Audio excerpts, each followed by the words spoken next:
نبی پاک صلی اللہ علیہ وسلم نے فرمایا ابو بکر کاش تو تھوڑے سے پیسے میرے بھی ملا لیتا، بلال کو خریدنے میں میرا بھی حصہ ڈال لیتا، میں چاہتا تھا۔ ابو بکر پھر روئے، کہا یا رسول اللہ میرے پیسے کس کے ہیں؟ آقا میں بھی آپ کا، یہ بھی آپ کے۔ جناب سیدنا بلال حبشی رضی اللہ تعالیٰ عنہ کی طرف حضور نے دیکھا تو فرمایا بلال آ یار ذرا سینے سے تو لگ جا۔ اب حضرت بلال دوڑے، جب رسول پاک کے سینے سے لگے تو ایک جملہ میرے محبوب کی زبان سے فرمایا بلال تو نے بڑی سختیاں برداشت کی ہیں، تجھے میرا اللہ ہی جزا عطا فرمائے گا، تو نے بڑے دکھ دیکھے ہیں۔ اب سیدنا بلال تڑپے، رسول پاک صلی اللہ تعالی علیہ وسلم بھی روئے۔ حضور نے اپنے ساتھ بٹھا لیا سیدنا بلال کو، حضور نے گھر پیغام بھیجا، فرمایا ختیجہ گھر میں کچھ ہے تو بھیجو، بلال آیا ہے۔ اب حضرت خدیجہ الکبریٰ اندر سے کیا آواز دیتی ہیں؟ کہتے ہیں حضور مبارک ہو، اللہ نے بلال کو آزادی عطا فرما دی۔ وفاشار بیوی اندر سے۔ اب حضرت سیدنا زینب رضی اللہ تعالی عنہا میرے محبوب کی شہزادی، چھوٹی سی عمر ہے، ایک برتن کے اندر کھجوریں لے کے آئیں، ایک برتن میں کھجوریں۔ اب لا کے جب کھجوریں رکھی نا تو سیدنا صدیق اکبر نے ہاتھ بڑھایا کھجوریں اٹھانے کے لیے تاکہ میں دوں۔ حضور نے فرمایا نہ ابو بکر، بلال پہلے دن آیا ہے، پہلے تو نے جتنی خدمت کرنی تھی تو گھر کر کے آیا، میری باری ہے۔ حضرت بلال حبشی فرماتے ہیں کائنات میں نے اتنا پیار کبھی دیکھا ہی نہیں تھا، 30 سال سے زیادہ میری عمر تھی، مجھے تو کبھی کسی نے پاس بٹھا کے کھانا کھلایا ہی نہیں۔ فرماتے ہیں رسول پاک سخت کھجوریں سائڈ پہ کرتے، اندر سے نرم کھجور نکالتے، اس کھجور سے تھوڑا سا چھلکا جدا کرتے، فرماتے ہیں پھر اس کو توڑتے، اس کے اندر سے وہ گھٹلیاں اتار کے حضور ایک سائڈ پہ کرتے، وہ نرم کھجور رسول جب میری طرف بڑھاتے۔ حضرت بلال فرماتے ہیں بھوک تو بڑی تھی لیکن آج بھوک ساری بھول گئی تھی، آج مجھے یوں لگتا تھا جیسے میں زمین پہ نہیں عرش کی بلندیوں پہ بیٹھا ہوا ہوں، آج لگتا تھا کائنات کی ساری نعمتیں، ساری رحمتیں، سارا کرم، ساری عطا، سارا فضل، ساری عنایتیں میری جھولی میں گر گئی ہیں۔ فرماتے ہیں رسول پاک صلی اللہ تعالی علیہ وسلم نے مجھے بڑے محبت سے بٹھایا، حضور علیہ السلام نے محبت سے کھلایا، دودھ پلایا، فرماتے بڑا پیار کر کے نا تو جناب سیدنا صدیق اکبر نے کہا حضور بلال کی ڈیوٹی کیا ہوگی؟ حضور بلال کی ڈیوٹی کیا ہوگی؟ حضرت بلال کہنے لگے حضور میں فارغ رہنے کا تو عادی نہیں، میں تو جفا کا آدمی ہوں، محنت کرنے والا، ڈیوٹی کیا ہوگی؟ رسول پاک نے فرمایا بلال یہ میرا گھر ہے، آج کے بعد میرا نہیں، یہ تیرا گھر ہے۔ فرمایا میں مصروف ہوتا ہوں تبلیغ کے کاموں میں، گھر کیا لانا ہے وہ تیری ذمہ داری ہے، کہاں سے لانا ہے وہ بھی تیری ذمہ داری ہے، پیسے کہاں سے آئیں گے میں تجھے بتلاؤں گا، کہاں لگانے ہیں تجھے ایک دفعہ بتاؤں گا، پھر تو لایا کرے گا، تو ہی لگایا کرے گا۔ فرمایا میرا پرسنل سیکٹری بن کے رہے گا، تو خاص مقام تجھے دیا جائے گا۔ حضرت سیدنا بلال حبشی رضی اللہ تعالی عنہ کو رسول اکرم صلی اللہ تعالی علیہ وسلم نے اس کام پر مقرر فرما دیا۔ اب دیکھیے حضرت بلال رضی اللہ تعالی عنہ جب در مصطفیٰ صلی اللہ تعالی علیہ وسلم پر پہنچ جاتے ہیں، اور پہنچنے کے بعد کیا مسئلہ ہے جی، کیوں نہیں چل رہا؟ درود پاک پڑھیے، الصلاۃ والسلام علیک یا کی گل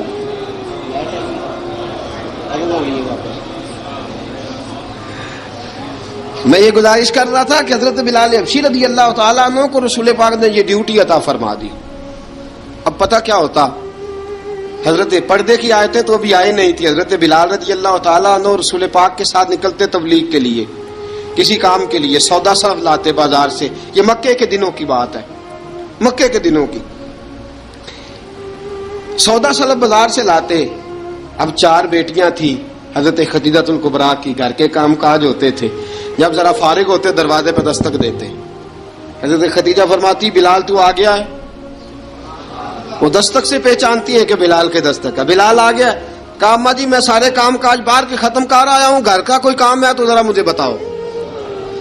آپ فرماتی گھر کے کام ہے پر میں کر رہی ہوں۔ اب حضرت بلال گلنا شروع کرتے، یہ ہے محبت۔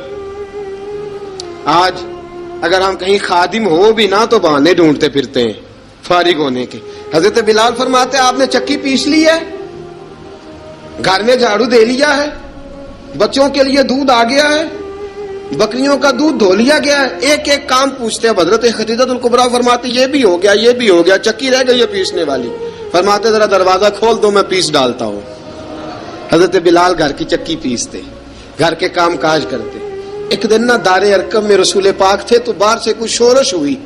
حضرت بلال حبشی کہنے لگے حضور ایک نیزہ نہیں منگوا دیتے مجھے؟ ایک نیزہ. ساری دنیا حضرت بلال کو مؤذن رسول سمجھتی ہے اور ہیں بھی، لیکن حضرت بلال سب سے پہلے نیزہ بردار بھی ہیں. سب سے پہلے نبی پاک کی حفاظت کے لیے نیزہ جس شخص نے اٹھایا ہے، تلوار اٹھانے والے اور ہیں، جان قربان. نیزہ سب سے پہلے حضرت بلال کا حضور ایک نیزہ نہیں منگوا دیتے؟ بلال کیا کرنا ہے؟ کہا یا رسول اللہ یہ کافر ہلکی پھلکی شرارت کرتے رہتے ہیں، ذرا میرے ہاتھ میں نیزہ ہوگا نا تو قریب کوئی نہیں آئے گا. یہ کرتے رہتے ہیں نا ہلکی پھلکی شرارت، باز نہیں آتے، نیزہ دے دیں گے نا تو قریب کوئی نہیں آئے گا. اب رسول پاک نے نیزہ دے دیا، منگوا دیا. اب حضرت بلال کے ہاتھ میں نیزہ ہوتا، رسول پاک کے آگے آگے چلتے، آگے آگے آگے آگے. نبی کریم صلی اللہ تعالی علیہ وآلہ وسلم دار ارقم میں جا کے تبلیغ کا کام شروع کرتے تو حضرت بلال دروازے پہ نیزہ لے کے کھڑے ہو جاتے. حضور نے فرمایا بلال تو ادھر کھڑا ہو گیا. یا رسول اللہ انشاءاللہ جب تک میں کھڑا ہوں اندر کوئی کافر آ نہیں سکتا، اندر کوئی نہیں آئے گا، میں محافظ بن کے کھڑا ہوں. حضرت بلال حبشی رضی اللہ تعالیٰ عنہ نے ہمیشہ، اور یہ نیزہ ہمیشہ پاس رکھا، بدر میں بھی، احد میں بھی، تبوک میں بھی، یرموک میں بھی، خندق میں بھی. جب نبی پاک نماز پڑھانے کے لیے کھڑے ہوتے تو حضرت بلال نیزہ نبی پاک کے آگے گاڑ دیتے. یہ سترا بن گیا، اب کوئی آگے سے گزرے گا تو اسے تکلیف نہیں ہوگی، گناہ نہیں ہوگا، حضور کے آگے رکھ دیتے. حضرت بلال حبشی نے مکے کے 13 سال سابقون الاولون میں سے ہیں. قرآن کہتا ہے والسابقون الاولون من المہاجرین والانصار. فرمایا وہ جو پہلے سبقت لینے والے ہیں نا مہاجر اور انصار، پہلے جنہوں نے سب سے پہلے کلمہ پڑھا، وہ مہاجر اور انصار جنہوں نے پہلے کلمہ پڑھا.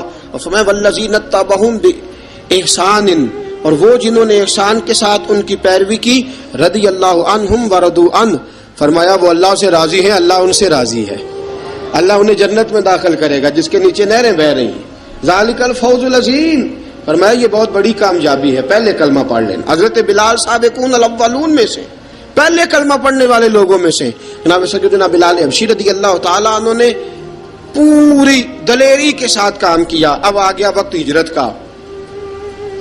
رسول پاک صلی اللہ تعالی علیہ وسلم نے حضرت بلال کو فرمایا بلال تو ہجرت کر جا مدینے کی طرف، چلا جا. حضرت بلال نے عرض کی حضور میں غلام ہوں، خادم ہوں، ہر حکم ماننا میری ڈیوٹی ہے، لیکن ایک عرض کرنی ہے صرف. حضور نے فرمایا بلال کرو. کہا یا رسول اللہ آپ مدینے آئیں گے نا؟ آپ آئیں گے مدینے؟ رسول پاک صلی اللہ علیہ وسلم مسکرا پڑے، فرمایا ہاں میں بھی آؤں گا. کہا حضور بس ٹھیک ہے، بتائیں کب جانا ہے، بس اتنی سی بات ہے. آپ آئیں گے نا؟ حضور نے فرمایا آؤں گا. کہا ٹھیک ہے، بتائیں کب جانا ہے. سرور کون مکان سیاح لا مکان صلی اللہ تعالی علیہ وسلم نے فرمایا بلال یہ 16 مرد عورتوں بچوں پر مشتمل 16 لوگوں پر مشتمل یہ قافلہ ہے. اس قافلے کے اوپر تجھے میں امیر مقرر کرتا ہوں، تو ان کو لے کے جائے گا مکے سے مدینے. 250 کلومیٹر کا سفر، 250 میل کا سفر. حضرت بلال حبشی رضی اللہ تعالیٰ عنہ قافلے کے امیر بن کے، سخت گرمی کا موسم، حضرت بلال کے ہاتھوں میں تلوار ہے، ایک ہاتھ میں نیزہ ہے، ایک ہاتھ میں تلوار ہے. تیر آپ نے پیچھے باندھ رکھے ہیں پشت پہ اور آپ لے کے جا رہے ہیں، کبھی قافلے کے آگے، کبھی پیچھے، کبھی دائیں کبھی بائیں. وہ عورتیں اور بچے ذرا پریشان ہوتے تو حضرت بلال فرماتے پریشان ہونے کی ضرورت نہیں، ہمیں مصطفیٰ کریم نے بھیجا ہے، ہمیں نبی اکرم صلی اللہ علیہ وسلم نے بھیجا. میرا یقین بڑا مضبوط ہے اور میں نبی پاک صلی اللہ علیہ وسلم نے بھیجا، فکر نہ کرو چلو. اب یہ قافلہ جا رہا ہے. حضرت بلال حبشی نے بخیر و عافیت سپہ سالار بن کر اس قافلے کو پہنچایا مدینے میں. اب مدینے پہنچا کے سارے لوگ مدینے والے مدینے میں لگ گئے اپنے اپنے کام. حضرت بلال پہلے دن ہی آ کے مدینہ منورہ سے باہر سرحد پہ کھڑے ہو گئے. کہا بلال ادھر کیا کر رہے ہو؟ کہا وعدہ کیا تھا یار نے آؤں گا دن ڈھلے. نبی پاک علیہ السلام نے وعدہ فرمایا تھا میں آؤں گا. اب میرا تو کام ہے نبی پاک کا انتظار کرنا، استقبال کرنا. حضرت بلال روز انتظار کرتے. رسول پاک تشریف لے آئے. حضور حکم کیا ہے؟ فرمایا مسجد بنانی ہے. مسجد ایک قباء بن رہی ہے. تو سب مزدوروں سے زیادہ کام حضرت بلال نے کیا. مسجد نبوی کی تعمیر شروع ہوئی تو سب سے زیادہ کام حضرت بلال نے کیا. مسجد بن گئی. اب جناب اذان کا معاملہ شروع ہو گیا. مسلمانوں کو نماز کے لیے کیسے بلائیں؟ ایک صحابی کہنے لگے حضور ہم اوپر آگ جلایا کریں گے, جب آگ جلے گی تو لوگوں کو پتہ چلے گا نماز کا وقت ہو گیا. ایک نے کہا ہم بڑی دف منگواتے ہیں, دف بجائیں گے, نماز کا وقت ہو گیا. حضور نے فرمایا جاؤ صبح فیصلہ کریں گے. رات صحابہ سوئے. حضرت عبداللہ ابن زید رضی اللہ تعالیٰ عنہ اور حضرت عمر فاروق رضی اللہ خواب دیکھتے ہیں. خواب میں کوئی اذان پڑھ رہا ہے, اللہ اکبر اللہ اکبر اللہ اکبر اللہ اکبر. اذان پڑھنی چاہیے نا؟ کیا خیال ہے آپ کا؟ اذان آنی چاہیے نا؟ میں ویسے معذرت کے ساتھ کبھی کبھی ایسا ہوتا ہے کہیں جماعت کرانے لگے نا تو کسی سے کہنا تکبیر پڑھو تو ایک دوسرے کو کہنا شروع کر دیتے ہیں تو پڑھ. میں اپنے استادوں کے پاس جب ہم پڑھتے تھے, حضرت اویسی صاحب رحمۃ اللہ علیہ کے پاس, تو ہم پڑھ رہے تھے, سبق تھوڑا رہتا تھا, دیر ہو گئی کلاس کو, تو ایک لڑکا آیا تو استاد کہنے لگے اذان پڑھ. کہنے لگا جی مجھے شرم آتی ہے. تو استاد فرمانے لگے یار میں تو بڑا بے شرم ہوں, 40 سال ہو گئے اذانیں پڑھ رہا ہوں, تمہیں شرم آتی؟ بڑا بے شرم ہوں, 40 سال سے اذان. کہنے لگا نہیں جی وہ والا معاملہ نہیں. فرمانے لگے یار گالی نکالتے وقت شرم آنی چاہیے, کسی کو برے لفظوں سے یاد کرتے وقت, کسی کا گلہ کرتے وقت, غیبت کرتے وقت, چغلی کرتے وقت, جھوٹ بولتے وقت, دغا اور فریب اور فراڈ کرتے وقت شرم آنی چاہیے. تجھے اذان دیتے وقت شرم آ رہی ہے. یہ ہمارا حال ہے. اذان آنی چاہیے, مشکل کام نہیں, سیکھنی چاہیے. میرے نبی کریم صلی اللہ علیہ وسلم نے فرمایا جس نے 40 دن تک اللہ کی رضا کے لیے 5 وقت کی اذان پڑھی, 40 دن صرف, فرمایا اللہ اس کے پچھلے سارے گناہ معاف فرما دے گا. اور فرمایا قیامت کے دن سب سے لمبی گردنیں مؤذنوں کی ہوں گی, اذان دینے والوں کی گردنیں اور قد لمبے ہوں گے. یا رسول اللہ پھر؟ فرمایا وہ لائن بنا کے جنت میں جائیں گے. فرمایا جب مؤذن جنت میں جا رہے ہوں گے تو سب سے آگے آگے میرا بلال ہوگا, سب سے آگے آگے مؤذنوں کا قائد اور لیڈر میرا بلال ہوگا, حضرت بلال حبشی رضی اللہ تعالیٰ عنہ. اب اذان کوئی کہنے لگا یہ کریں, کوئی کہنے لگا وہ کریں. اب حضرت عمر خواب دیکھتے ہیں کوئی اذان پڑھ رہا, عبداللہ ابن زید خواب دیکھتے ہیں کوئی اذان پڑھ رہا. اب جب یہ آئے آ کے سویرے حضور کو خوابیں سنائی, حضور اس طرح سے اذان پڑھی ہے. فرمایا جس طرح کی تمہاری خواب ہے نا اسی طرح میرے اللہ کی رضا بھی ہے. حضور اذان پڑھے گا کون؟ فرمایا بلال پڑھے گا. حضرت بلال کی آواز میں لکنت تھی, اشہد نہیں کہتے تھے, اسحد کہتے تھے, لکنت تھی. حضور نے فرمایا بلال کا اسحد بھی اللہ اشہد بنا کے قبول فرماتا ہے. لوگوں نے کہا حضور بلال اذان پڑھے گا؟ حضور نے فرمایا انشاءاللہ یہی پڑھے گا. حضور نے حضرت بلال کو اب اصحاب صوفہ میں پڑھتے بھی تھے, باقاعدہ علم بھی حاصل کرتے تھے, نبی پاک کے پاس تعلیم حاصل کرتے تھے, حضرت بلال حبشی. اب حضور نے فرمایا بلال یہ اذان کے لفظ ہیں تو اذان پڑھا کرے گا. جناب بلال حبشی کو اذان سکھا دی اور رسول پاک صلی اللہ تعالی علیہ وسلم نے فرمایا چڑھ جا مسجد نبوی کے ساتھ مینارے پہ, چڑھ جا ایک کونے پہ اور چڑھ کے اذان پڑھ. اب حضرت بلال حبشی رضی اللہ تعالیٰ عنہ نے سب سے پہلی اذان تاریخ میں پڑھی, سب سے پہلی اذان. 2 مرتبہ حضرت بلال اذان نہیں پڑھ سکے جب تک رسول پاک موجود ہے. 2 مرتبہ, ایک مرتبہ تو مدینہ منورہ میں کسی وجہ سے حضرت بلال اذان نہ دے سکے, ایک مرتبہ تبوک سے واپسی پہ سو گئے. حضور نے فرمایا بلال تیری ڈیوٹی ہے ہمیں جگانے کی. حضرت بلال خود بھی سو گئے. سویرے جب اچھی طرح سے سورج چمکا تو رسول پاک کی آنکھ کھلی. حضرت بلال کو حضور نے آواز دی, جناب بلال چونک کے اٹھے. فرمایا تجھے کہا تھا جگانا ہے. یا رسول اللہ ساری رات جاگتا رہا, جب جاگنے کا ٹائم آیا تو سو گیا. میں نے کہا میں ذرا کمر سیدھی کر لوں. حضور بس لیٹا ہی ہوں تو آنکھ لگ گئی, ٹیک لگائی ہے بس میں نے, پتھر کے ساتھ آنکھ لگ گئی. حضور نے فرمایا چلو پڑھو اذان. حضرت بلال نے اذان پڑھی اور سورج چمکتے میں رسول پاک نے نماز ادا فرمائی. عزیز دوستو حضرت بلال حبشی نے ہمیشہ اذان پڑھی, ہمیشہ. نبی کریم صلی اللہ تعالی علیہ وسلم کے صحابہ ایک دن حضرت بلال سے کہنے لگے بلال تو ساری زندگی اذان پڑھتا رہا, مزہ کب آیا اذان پڑھنے کا, مزہ کب آیا؟ حضرت بلال کہنے لگے ایک اس دن جس دن مجھے حضور نے اذان سکھائی تھی بڑا لطف آیا تھا حضور سے اذان سیکھنے کا. اور فرمایا ایک اس دن مجھے مزہ آیا جب میں نے کعبے کی چھت پہ کھڑے ہو کے اذان پڑھی ہے. حضرت بلال فرماتے ہیں سارے کافر زمین پہ کھڑے تھے گردنیں جھکائے, اور میرے مصطفیٰ کریم جب کسوا نامی اونٹنی پہ بیٹھے تھے نا اور میں اذان دے رہا تھا تو میں آج بڑا راضی تھا. میں کہہ رہا تھا یا اللہ کیا بات ہے، آج تو نے میرے حبیب کو کتنی عزتوں سے نوازا ہے. ایک ہے گھر کے کام کاج کرنا، اور میں پہلے بھی حدیث سنا چکا، حضرت بلال حبشی خود بخود لوگوں سے قرضہ لے لیتے تھے، حضور کو تکلیف ہی نہیں. بخاری مسلم بتاتی ہے خود بخود قرضے لے لیتے تھے، خود بخود. نبی پاک کو تکلیف ہی نہیں دیتے تھے. کام کاج ہے، مہمان آ جا رہے ہیں، ان کی خدمت کر دی ہے. بلال نے خود ہی قرضہ اٹھا لیا، قرضہ اٹھا کے خود بخود حضرت بلال سودا لے آئے. سودا لا کے جناب بلال نے پکا دیا. ایک دن ایسا بھی آیا، بخاری شریف کے لفظ ہیں کہ جن کے قرضے دینے تھے وہ کہنے لگے بلال سے میرے قرضہ دو ورنہ تجھے لے جائیں گے، بکریاں چرانی پڑیں گے. حضرت بلال حبشی رضی اللہ تعالیٰ انہوں نے حضور کی خدمت میں عرض کی، کہا اگر کوئی بندوبست ہو گیا تو ٹھیک ہے، ورنہ میں تو سویرے بھاگ جاؤں گا، میں شام چلا جاؤں گا، پیسے آ گئے تو مجھے پیغام بھیجنا، آ جاؤں گا. سویرے فجر سے پہلے حضور نے پیغام بھیج دیا. فرمایا بلال تیری مدد کے لیے اللہ نے 3 اونٹنیاں سامان کی بھیج دی ہیں. حضرت بلال حبشی رضی اللہ تعالیٰ انہوں نے سارا گھر کا کام کاج خود سے سنبھال لیا تھا. ایک دن غائب ہو گئے حضرت بلال اذان دے کے، فجر کی اذان دے کے. ایک دن فجر کی اذان دے کے غائب نہیں ہونا چاہیے. کیا خیال ہے آپ کا؟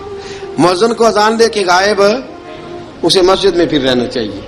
حضرت بلال حبشی رضی اللہ تعالیٰ عنہ اذان پڑھی، غائب ہو گئے. صحابہ ڈھونڈ رہے ہیں بلال کدھر ہے، اقامت پڑھے. حضور نے فرمایا ٹھہر جاؤ، بلال آئے گا تو اقامت پڑھے گا. بلال آئے گا تو جلدی نہ کیا کرو مسجد میں. اگر 2-4 منٹ کبھی دیر ہو جائے نا نماز میں تو جلدی کوئی بات نہیں، اللہ کے گھر ہی آئے ہو نا، جلدی نہ مچایا کرو. اللہ کا گھر ہے، رحمت والی جگہ ہے. حضور نے فرمایا بلال آئے گا تو اذان پڑھے گا. اب سب صحابہ خاموش ہیں کہ بلال جاتا نہیں، کام بھی اس کا کوئی ایسا نہیں. حضرت بلال دوڑے آئے، جلدی دوڑے آئے. رسول پاک صلی اللہ علیہ وسلم نے سوال ہی نہیں کیا کہ بلال تو کدھر سے آیا ہے. فرمایا آ گئے ہو؟ حضور آ گیا ہوں. پڑھو اقامت پڑھی، جماعت ہو گئی. اب صحابہ کرام علی مریدوان حیران ہے کہ حضور نے پوچھا ہی نہیں اور بلال آیا بھی دیر سے. حضرت جناب سیدنا صدیق اکبر، جناب مقداد، جناب سلمان فارسی، چند صحابہ نا حضرت بلال کو لے کے، کون ہے بلال تو کدھر تھا؟ راز کی کوئی بات ہے جو بتاتا نہیں، کدھر تھا؟ حضرت بلال رضی اللہ تعالیٰ عنہ کی آنکھوں میں آنسو آ گئے، رو پڑے. کہ بلال کوئی گہری بات ہے، بتا معاملہ کیا ہے، روتا کیوں ہے؟ حضرت بلال حبشی رضی اللہ تعالیٰ عنہ فرمانے لگے جب حضرت خدیجہ الکبریٰ گھر میں چکی پیستی تھی، تھک جاتی تھی نا تو میں مدد کرایا کرتا تھا. کتنے دن بیت گئے، جب فجر کی اذان دینے کے لیے گزرتا ہوں تو حضرت فاطمہ الزہرا کے بچے روتے ہوتے ہیں. فرمایا میں نے حضرت فاطمہ کو گود میں کھلایا ہے، مجھے اپنے محبوب کی شہزادی سے بڑا پیار ہے. کئی دنوں سے حضور کی خدمت میں عرض کر رہا تھا یا رسول اللہ کو مہربانی فرمائیں. حضور نے رات پیغام بھیجا ہے سیدہ فاطمہ کو کہ بلال جب آئے تو پردہ کر کے اندر چلی جایا کر. حضرت بلال فرماتے ہیں اذان دے کے گیا تھا حضرت فاطمہ کے گھر، میں نے کہا محبوب کی بیٹی ذرا پردہ کر لے، تو بچوں کو دودھ پلا، میں تیری چکی پیس دیتا ہوں.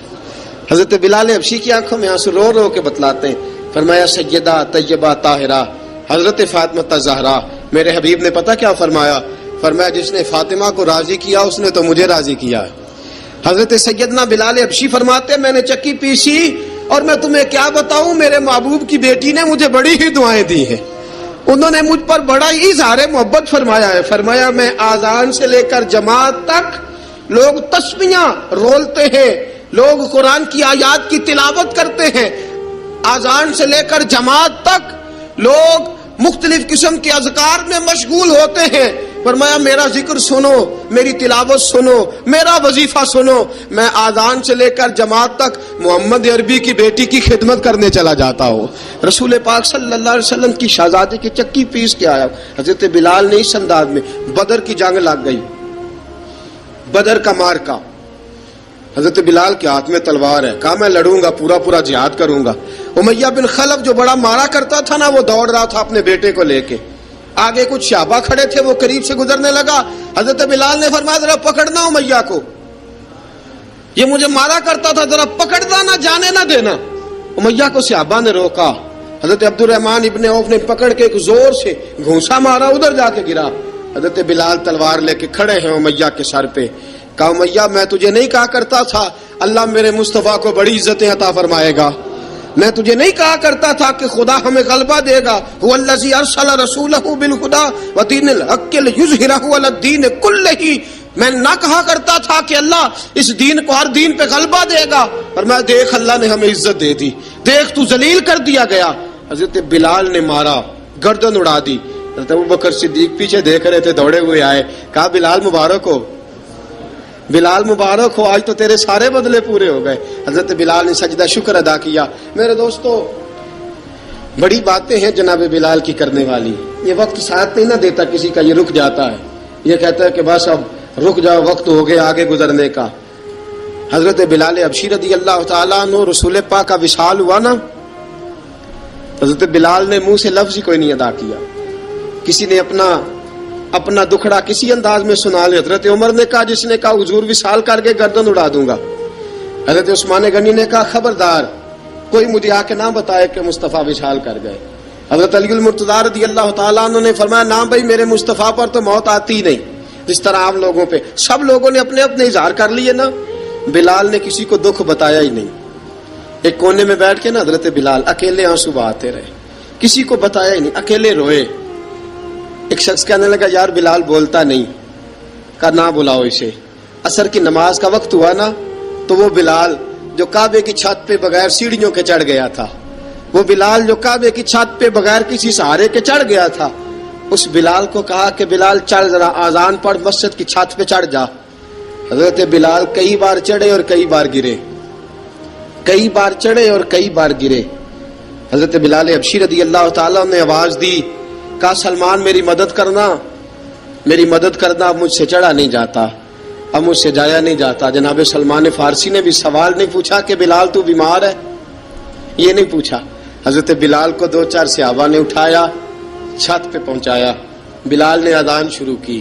جب کہا نا اللہ اکبر اللہ اکبر، وہ آواز جس میں بڑا سوز ہوتا تھا، بڑی درد، بڑی بلندی ہوتی تھی، بڑا جوش خروش ہوتا تھا، آج وہ آواز دب گئی. جب بلال نے کہا نا اشہد ان لا الہ الا اللہ، حضرت بلال رضی اللہ تعالیٰ عنہ نے تھوڑی دیر روک کے سانس لیا. جب کہا نا اشہد ان محمد الرسول اللہ، جو سارے چپ کھڑے تھے نا ان میں سے ایک بابا رو پڑا جس کا نام ابو بکر صدیق تھا.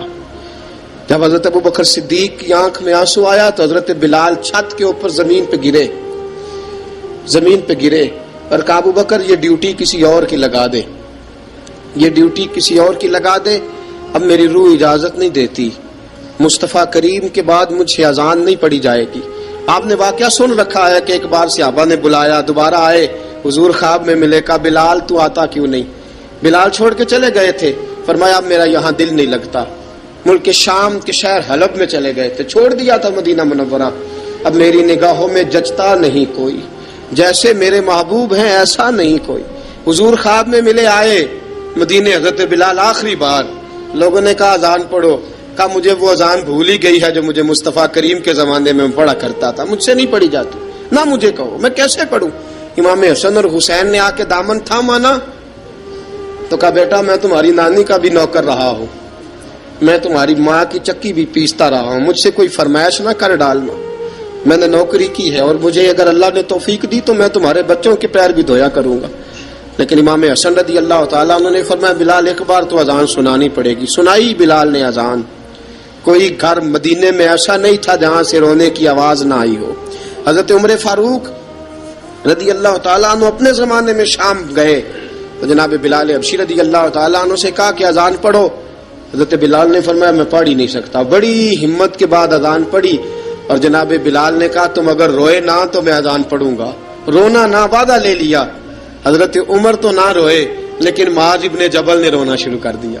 جب معاذ ابن جبل روئے تو پھر عمر بھی روئے، جب عمر روئے تو پھر بلال بھی روئے. وہ اذان اشہد ان لا الہ الا اللہ تک گئی. رسول پاک کے بعد پھر اذان اس سے آگے بڑھ نہ سکی.